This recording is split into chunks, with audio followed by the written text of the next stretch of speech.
তৃণমূলের কোর কমিটির মদতে স্থানীয় শ্রমিকদের বের করে বহিরাগতদের নিয়োগ করা হয়েছিল বিস্ফোরক অভিযোগ তুলে বিক্ষোভ বঞ্চিত শ্রমিকদের সঙ্গে নিয়ে অস্থায়ী শ্রমিকদের। তৃণমূলের কোর কমিটির মদতে বহিরাগতদের নিয়োগ করে স্থানীয়দের বঞ্চিত করা হয়েছিল তৃণমূলের আমলে। সেই অভিযোগ তুলে কোর কমিটির সদস্যদের বিরুদ্ধে বিক্ষোভে শ্রমিকরা কাজ বন্ধ রেখে চলে বিক্ষোভ। পরিস্থিতি সামাল দিতে পৌঁছায় কোকোফিন থানার পুলিশ। বিধানসভা নির্বাচনের প্রায় 1 বছর আগে তৎকালীন তৃণমূল শ্রমিক সংগঠনের রাজ্য সভাপতি ঋতুব্রত বন্দ্যোপাধ্যায়ের নেতৃত্বে শ্রমিকদের বিভিন্ন সমস্যা ও অভিযোগের সমাধানের লক্ষ্যে গড়ে তোলা হয়েছিল কোর কমিটি। কিন্তু সেই কমিটির বিরুদ্ধে এবার স্থানীয় শ্রমিকদের বঞ্চনার অভিযোগ উঠল। শুক্রবার দুর্গাপুরের নামো সাগরভাঙা এলাকার একটি বেসরকারি ইস্পাত কারখানার গেটের সামনে কাজ হারানো ও অস্থায়ী শ্রমিকরা বিক্ষোভে সামিল হন। তাদের অভিযোগ, দীর্ঘদিন ধরে কারখানায় কর্মরত বহু স্থানীয় শ্রমিকের কার্ড বন্ধ করে দিয়ে বহিরাগতদের কাজে নিয়োগ করা হয়েছে। বিষয়টি একাধিকবার তৎকালীন তৃণমূল নেতৃত্ব এবং কোর কমিটির সদস্যদের জানানো হলেও কোনো সুরাহা মেলেনি। বিক্ষোভকারীদের দাবি, কোর কমিটির সদস্য রাজেশ কোনারকে সহ কোর কমিটির সদস্যদের বারবার অভিযোগ জানানো হলেও তিনি কোনো কার্যকর পদক্ষেপ নেননি। উল্টে কারখানা কর্তৃপক্ষের সঙ্গে যোগসাজশ করে স্থানীয় শ্রমিকদের স্বার্থ উপেক্ষা করা হয়েছে। ফলে এলাকার বহু শ্রমিক কাজ হারিয়ে চরম আর্থিক সংকটের মুখে পড়েছেন। বিক্ষোভকারী প্রদীপ বাসুরি বলেন, প্রায় 20 বছর ধরে এই কারখানায় কাজ করেছি। 2025 সালে হঠাৎ করে আমার কার্ড বন্ধ করে দেওয়া হয়। একাধিকবার কাজে পুনর্বহালের দাবি জানিয়েছে, কিন্তু কোনো সাড়া মেলেনি। এলাকার বহু শ্রমিক একইভাবে বঞ্চিত হয়েছেন। বহিরাগতদের এনে কাজে নিয়োগ করা হয়েছে।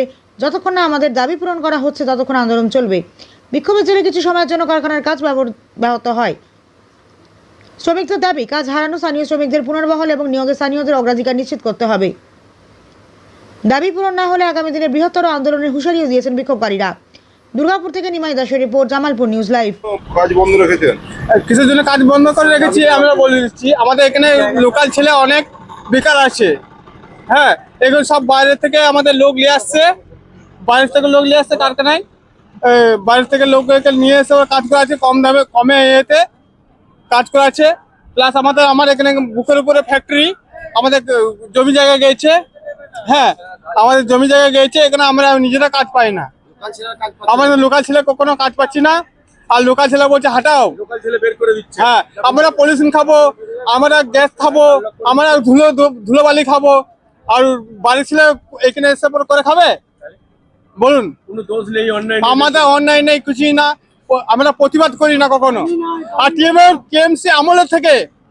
টিএমসি আমলে অনেকবার বুঝিয়েছি আমরা, বলেছি টিএমসি আমলের লোক, পার্টিরা লোক খেয়ে টাকা খেয়ে বসে আছে। টিএমসি আমলের লোক টাকা খেয়ে বসে আছে। আজকে আমরা প্রতিবাদ করছি। আমরা বিজেপির লোকের হাতে হাত দিয়ে বুকের উপরে করে আমরা নিজেরা সব সমাধান করছি। তৃণমূলের মততে কাজে ঢুকছিল না? হ্যাঁ, টিএমসি আমল থেকে লোক বার করেছে, এখনো বেনিফিট কিছুই দেয় নাই। এখনো অব্দি বার করছে, কার্ড লক করে দিচ্ছে। আমাদের অনেক আমাদের গ্রামের ছেলে। আপনার কি নাম? হ্যাঁ, আপনার কি নাম? আমার নাম হচ্ছে অমর বাউরি। বিক্ষোভ করে নেমেছেন? বিক্ষোভ রাখার কারণ হচ্ছে এই যে জনসাধারণ বা লোকাল ছেলেকে যে কাজে নেওয়া হচ্ছে না, বা সবসময় মানে লোকাল ছেলেকে পার করার মানে প্রতিশ্রুতি রাখছে, কার্ড লক করছে, এইভাবে তার জন্য আমরা গেট বন্ধ রেখেছি। বহিরাগতরা নিয়োগ হচ্ছে, বহিরাগত নিয়োগ হচ্ছে। যেমন আমি একটা এমন ক্যান্ডিডেট, আমি 20 বছর যাবৎ কাজ করছি, ঠিক আছে। আমাকে 2025-এ 1 জুন থেকে কার্ড লক করেছে, বিনা আইন প্রবেশনে, কোনো চিঠি নাই, কিছু না। আচ্ছা, তার পরিপ্রেক্ষিতে বলছে 5 করতে যাচ্ছি, 5 নিচ্ছে না।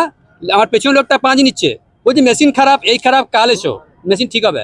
এরকম 2 দিন 3 দিন আসি, হঠাৎ বলছে তোমরা এখন 7 দিন পর খবর নেবে। 7 দিন পর খবর নিয়ে দেখছি পরে খবর নেবে। এরকম করতে করতে হঠাৎ 1 মাস পেরিয়ে গেল, বলছে তোমাদের হিসেব বাকি হয়ে গেছে, তোমরা নিয়ে যাও। হঠাৎ আমরা কেন হিসেব বাকি কেন নেবো? আমাদের তো কোনো দোষ নেই। আমাদের কেন প্ল্যান্ট চলছে, রানিং প্ল্যান্ট, কেন আমাদের বসানো হলো? বলছে না, পয়সা নিয়ে যেতে হবে। আমরা কিন্তু পয়সা নিই নাই। এই মোটামুটি 80 থেকে 85 জন কিন্তু কার্ড লক করেছিল, আমরা 20-22 জন এখনো মতো পয়সা নিয়ে নাই। এই পরিপ্রেক্ষিতে 20-22 জন আমাদের মানে দায়িত্ব নিয়েছিল আইএনটিসি কোর কমিটির সভাপতি রাজেশ কোনার। ও দায়িত্ব নিয়েছিল না, তোমাদেরকে ঢোকানো হবে এই টিএমসি। এবং টিএমসির দায়িত্ব নেওয়ার পরেও আমরা কিন্তু ওর ঘর যাওয়া আসা করি বা যোগাযোগ রাখি। বলছে আইন হবে, কাল হবে, আইন হবে, কাল হবে। তারপর হঠাৎ বলছে না, ভোটটা পেরুক, ভোটে আমরা জিতে আসি। এই করতে করতে ওরা সব প্যাক হয়ে জিনিসকে ধামা চাপা দিয়ে দিলে ওরা হেরিয়ে গেল। আমাদের কাজ এখনো পর্যন্ত হয় নাই, কিন্তু আমরা টাকা পয়সা কিছু নিই নাই। বোনাস আছে, পেমেন্ট আছে, সব পড়ে আছে। আমরা ফের যেন আমরা ওই মানে পুনরায় জয়েন করতে পারি। এই অবস্থায় 50 বছর বয়স আমরা কোথায়? কি বহিরাগতরা এখানে ঢুকে যেত নাকি? হ্যাঁ, কোর কমিটির মধ্যে বাইরে থেকে লোক নিয়ে ঢুকিয়েছে, পয়সা আমরা ঢুকিয়েছে।